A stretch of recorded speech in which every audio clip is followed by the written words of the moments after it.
सच बताओ, इस संसार का सबसे बड़ा कष्ट क्या है? किस चीज से आदमी डरता है? पहला मरने से, है कि नहीं? जिंदा मनुष्य मरने से डरता है और मरा हुआ जन्म लेने से डरता है। याद रखो, ध्यान से सुनो। कौन कौन मरने से डरता है? हाथ उठाओ। अब हाथ नहीं उठाएंगे, बाबा जी बहुत गजब का फंसाते हैं, क्या पता क्या बोल देंगे। लेकिन सब कफन बांध के आए हैं भाई, मानना पड़ेगा। एक भी आदमी मरने से नहीं डरता है। NSG कमांडो लगे हैं, योगी आदित्यनाथ जी ने लगाए हैं मेला में, है कि नहीं? महाकुंभ में कहो तो धड़धड़ा के गोली चलवा दें। कोई मरने से जब डरता ही नहीं है तो डरते सब हैं जब मौत सामने आएगी ना। अभी बीच गंगा की धार में कोई बह जाए तो सब याद आएंगे, जितने रिश्तेदार हैं सब याद आएंगे। बोलने की बात अलग है, मौत से सब डरते हैं ना। अच्छा, क्यों डरते हो मृत्यु से भाई? मरने से क्यों डरते हो? मरने में कोई नुकसान है क्या? क्या नुकसान है? कोई बता नहीं पाएगा क्या नुकसान है। चलो बताओ। मरने में कोई टेंशन नहीं, चाहे जहां मरे रहो, है कि नहीं? सोने में टेंशन है, ठंडी है, रात को 12 बजे प्रयागराज में बड़ी ठंडी पड़ेगी, सोने का टेंशन है ना? देखो एक दूसरे को धक्का मार के ऐसे लिपट के सोते हैं, टेंशन है। कहां सोएं, कहां जाएं, कहां खाएं, कहां पिएं, कहां रहे। सोने में बड़ा टेंशन। और मरने वाले को चाहे पंडाल के अंदर मरे, चाहे पंडाल के बाहर मरे, चाहे बीच गंगा मैया में मरे, चाहे नाली में मरे, वो जहां मरे सो मरा, उसको कोई टेंशन नहीं। टेंशन होता है मरने वाले, टेंशन होता है सोने वाले। तो सच बताओ, सोने से डरना चाहिए कि मरने से डरना चाहिए?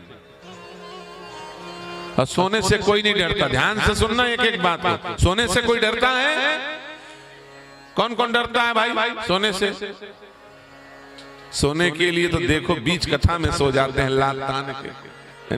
कोई नहीं डरता, खुशी खुशी सोते हैं, नाक बजा बजा के सोते हैं।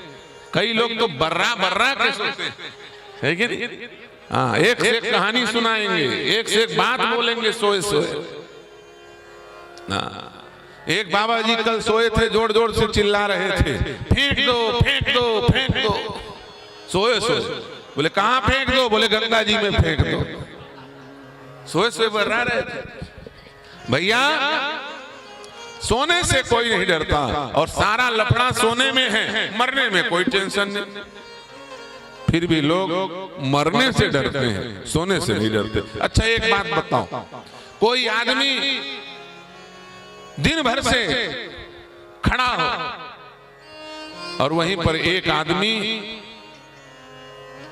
दौड़ रहा हो, कौन ज्यादा सुखी होगा? जो दौड़ रहा है वो ज्यादा सुखी होगा कि जो खड़ा है वो सुखी होगा? जो खड़ा है वो, क्योंकि थकान किसको ज्यादा होगी? जो दौड़ रहा है। एक आदमी दौड़ रहा है और एक आदमी चल रहा है, कौन ज्यादा सुखी होगा? जो चल रहा है। एक आदमी चल रहा है और एक आदमी खड़ा है, कौन ज्यादा सुखी होगा? जो खड़ा है। एक आदमी खड़ा है और एक आदमी बैठा है, कौन ज्यादा सुखी होगा?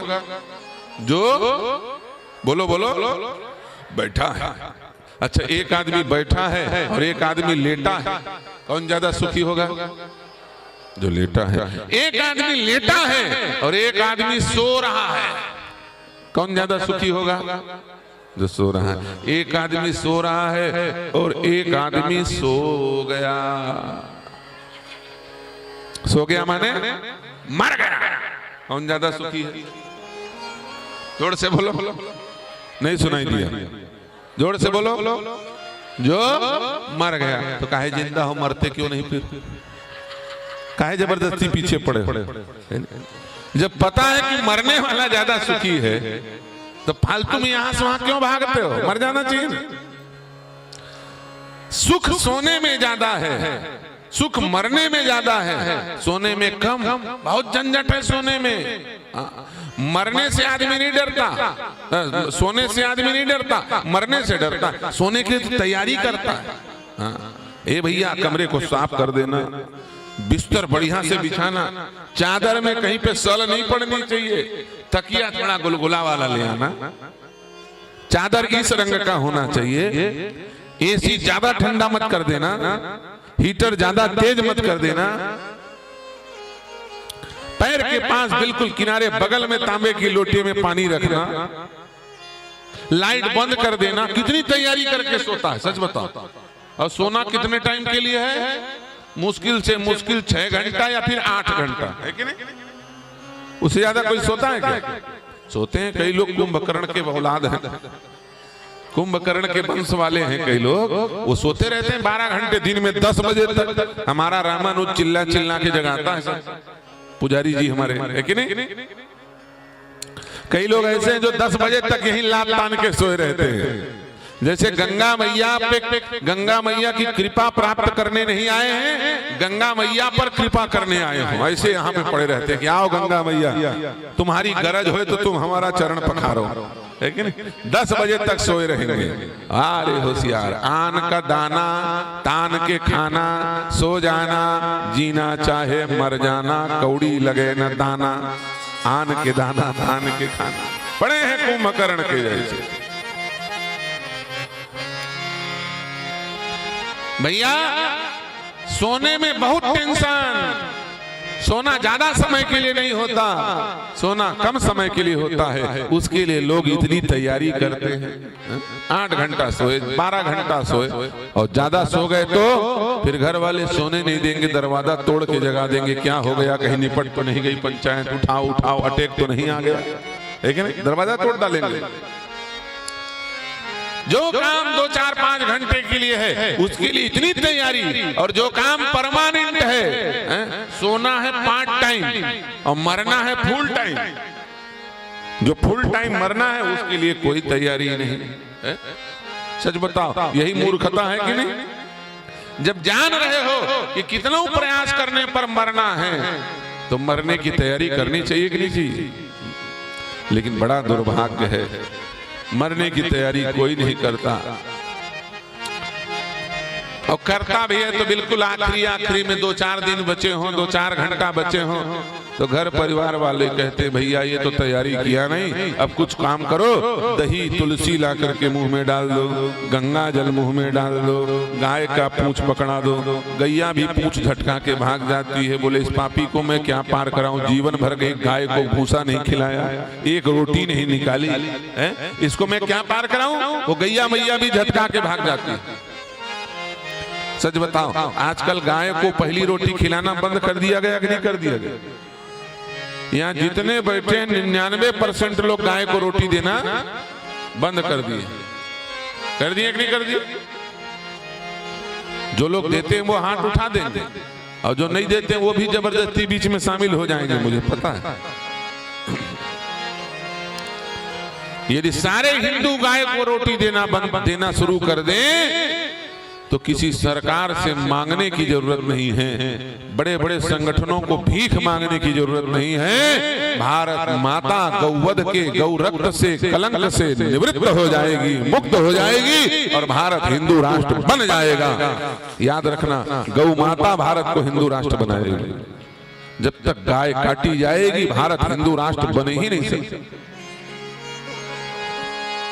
पहली रोटी गाय को, दूसरी रोटी परिवार के लिए, और आखिरी रोटी किसके लिए? अब माताओं, तुम लोग झंझट पैदा करती हो पहले तो, अब बाद में उसी झंझट का इलाज कराने आती हो। ये रोटी किसका डिपार्टमेंट है जी? माताओं का है ना? है? किसके किसके घर में माताएं रोटी बनाती हैं? बनाती हो? अच्छा, किसके किसके घर में पिताजी लोग रोटी बनाते हैं? ये नहीं बताएंगे, कोई भारी इंसल्ट हो जाएगा। घर में आदमी भोजन बनाए तो भी नहीं बताएंगे, बोलेंगे हम खिलाते हैं, क्योंकि अपमान है। पहले घर में शांति रहती थी। क्यों? क्योंकि पहली रोटी गौ माता को खिला दिया जाता था, आखिरी रोटी कुत्ते को खिला दिया जाता था, आखिरी रोटी में आखिरी रोटी पे कुत्ते का अधिकार है और पहली रोटी पर गाय का अधिकार है। लेकिन माताओं, तुमने सब उल्टा पुल्टा कर दिया। क्या? पहली रोटी तो तत्काल जाना है बाबूजी को। कहाँ? बोले ड्यूटी में।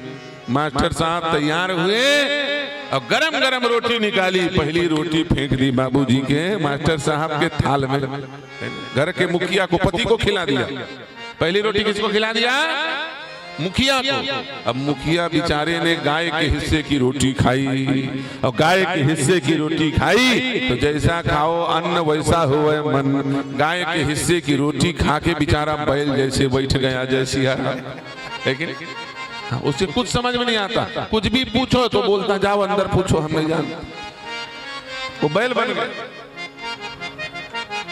उसका विवेक समाप्त। और आखिरी रोटी किसकी? बोले कुत्ते की। आखिरी रोटी दे दिया बच्चे और बेटियों को। किसको? बेटा और बेटियों को।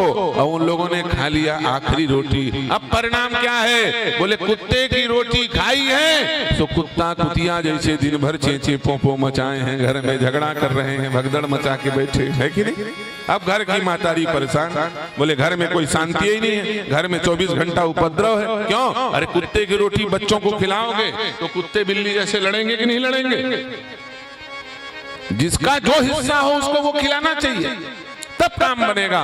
कहने का अर्थ यह है कि मरना हमेशा के लिए है, उसके लिए कोई तैयारी नहीं। और जीना और सोना कुछ समय के लिए है, उसके लिए इतनी तैयारी।